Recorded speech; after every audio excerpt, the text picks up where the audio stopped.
Hello friends, स्वागत है मेरे चैनल में। आज हम लोग देखने वाले हैं right to speech and expression, article 19 देखने वाले हैं हम लोग। तो इसका जो हमारा पहला स्लाइड है वो है right to freedom of speech and expression, article 19। इसमें हमने लिखा हुआ है कि one of the 6 fundamental rights that the Indian constitution guarantees to its people is the right to freedom. और इसमें The Indian Constitution guarantees its citizens the right to freedom, which includes the freedom of speech and expression, assembly, association, movement and religion. That means बोलने की, व्यक्त करने की स्वतंत्रता, इकट्ठा होने की स्वतंत्रता, कुछ संगठन बनाने की स्वतंत्रता, घूमने की स्वतंत्रता और धार्मिक स्वतंत्रता आती है। इसमें किसी के साथ कोई व्यवहार नहीं किया जाएगा, भेदभाव नहीं किया जाएगा ground of religion, sex, race, caste और place of birth. Right to freedom भी इसे कहते हैं, जो कि 19 से 22 तक है, लेकिन हम लोग इसमें सिर्फ 19 ही देखेंगे, अगले फिर उसमें देखेंगे। मैंने चार्ट लगा रखा है यहाँ पे, जिसमें आर्टिकल 19 है। 19 में क्या क्या आता है? स्पीच एंड एक्सप्रेशन आता है, असेंबली आती है, एसोसिएशन आता है, मूवमेंट आता है, रेजिडेंस आता है और प्रोफेशन आता है। 20 में आता है protection and respect to conviction for offences, ये अगले में देखेंगे। Right to life and personal liberty, ये भी नेक्स्ट वीडियो होगी इसकी। राइट टू एलिमेंट्री एजुकेशन, ये भी। और protection against arrest and detention in certain cases.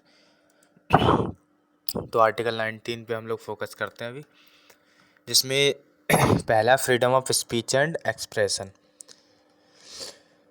Each and every Indian has got the right to freedom of speech and expression, which is guaranteed by the state to protect the integrity, security and sovereignty of our country, to maintain friendly relations with other countries, to maintain public order and to prevent defamation, incitement to commit an offense and contempt of court.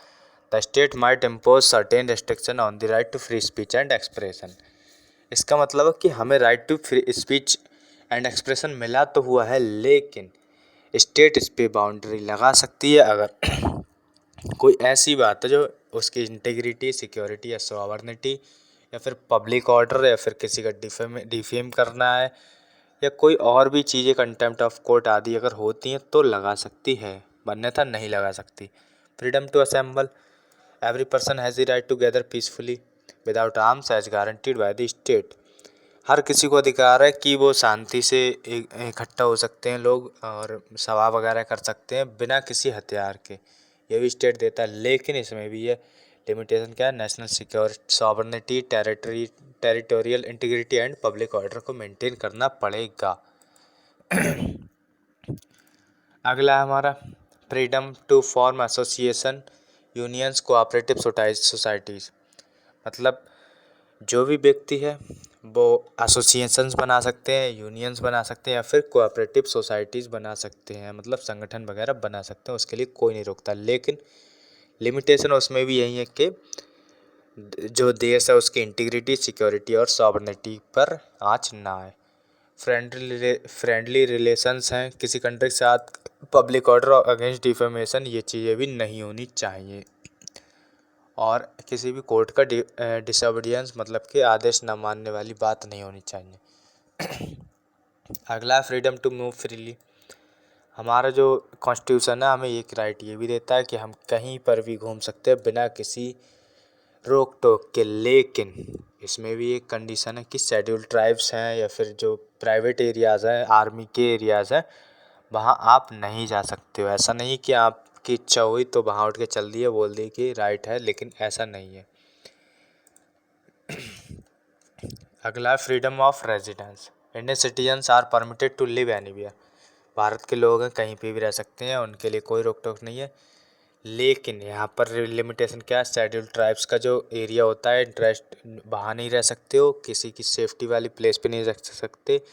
मतलब अगर कहीं मान लीजिए हमारे country के जो army के जवान है या फिर कोई सीक्रेट मिशन है, वहाँ पे आप नहीं रह सकते जाके, ऐसी चीज़ों। Freedom of profession. अगला है ये क्या है कि प्रोफेशन, कोई भी व्यक्ति कोई भी कार्य कर सकता है, उसके लिए कोई भी रोक टोक नहीं है, लॉफुल एंड मोरल होना चाहिए। लेकिन इसमें भी है कि जो गवर्नमेंट परमिट करती है, ऐसा नहीं कि आप अफीम की तस्करी कर रहे हैं, किसी की सुपारी ले रहे हैं, ऐसी चीज़ें नहीं चलती हैं। वही चीज़ें हो सकती हैं जो कि लीगल हैं और जो गवर्नमेंट अलाउ करती है। Significance of freedom of expression, तो भैया 19(1)(a) में है कि express our thoughts, conviction and points of view orally in writing on paper, visually और इन अदर वे पॉसिबल। मतलब कि हम अपने थॉट्स को एक्सप्रेस करते हैं सकते हैं, बोल सकते हैं ओरली या फिर लिखित में बोल सकते हैं, विजुअली प्रकाशित कर सकते हैं। Everyone has the right to freedom of thought and expression which also includes the freedom to hold opinion without interference and to seek, receive and spread information. ये भैया कि कोई बात कर सकता है, बोल सकता है, लेकिन वो चीज़ें रेस्ट्रिक्शन में आती हैं। One is not to free speak whatever one chooses, reasonable limits, भैया रीजनेबल लिमिट्स होनी चाहिए। और क्या है कि under the right to freedom also includes the freedom of press, press की फ्रीडम आती है इसके अंदर, राइट टू इन्फॉर्मेशन आती है, आप किसी गवर्नमेंट से इन्फॉर्मेशन मांग सकते हैं। चुप रहने की भी आती है, right to silence. Right have not been specified directly, ये जो है कोई डायरेक्टली दिए नहीं गए, लेकिन बताया गया है कोर्ट के द्वारा समय समय पर कि क्या क्या राइट्स हो सकते हैं। और क्या, right to free expression and freedom of press are not absolute right in Indian law. The Indian constitution article 92A grants the legislature the authority to put certain restrictions on free speech under the following headings। मतलब जो right to press का है वो नहीं हो सकता है एक एब्सोल्यूट राइट। हमारी ये जो चीज़ें हैं ये क्या है, सिक्योरिटी ऑफ स्टेट है, friendly relations with foreign states हैं, पब्लिक ऑर्डर है, डिसेंसी एंड मोरालिटी है, कंटेम्प्ट ऑफ कोर्ट है, डिफेमेशन है, incitement to an offence and sovereignty है। ये जो चीज़ें हैं इनके दायरे में रहकर आपको करना पड़ेगा। अगर आप इनमें से किसी भी चीज़ को कोई नुकसान पहुंचाते हैं तो आपके ऊपर कार्रवाई होगी और आपका right to free speech and expression छीन लिया जाएगा और कोई नहीं पूछेगा आपको। इस पे कुछ केस लॉज हैं जो हम लोग देखने वाले। Sakal papers versus union of India, तो सुप्रीम कोर्ट ने इसमें क्या है कि once ideas through the circulation of newspaper is protected, article 19(1)(a) of the constitution.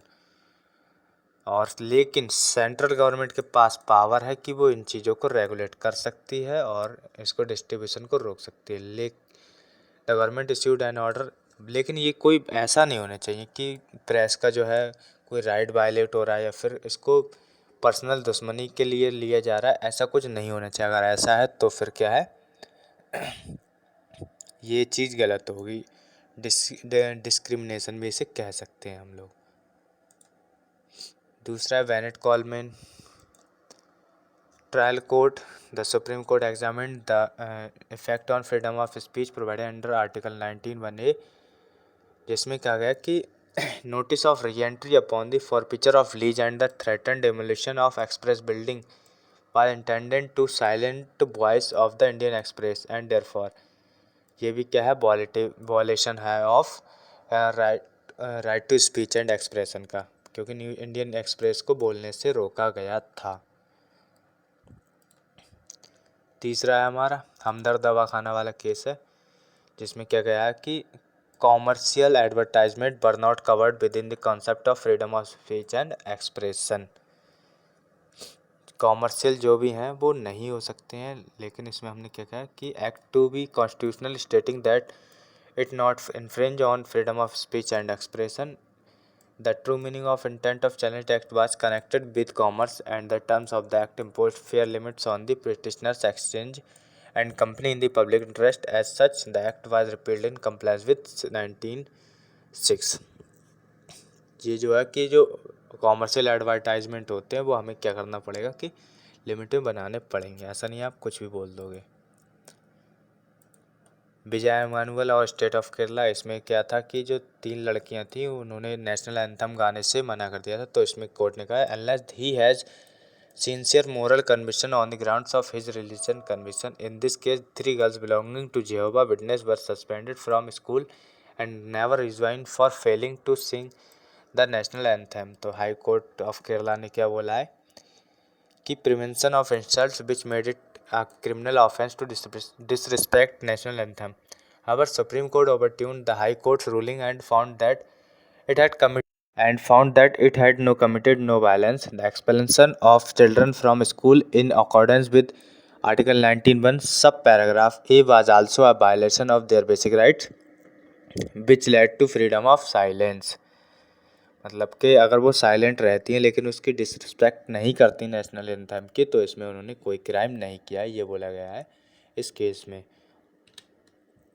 Video अगर पसंद आई तो लाइक कर देना, चैनल को सब्सक्राइब कर देना। धन्यवाद।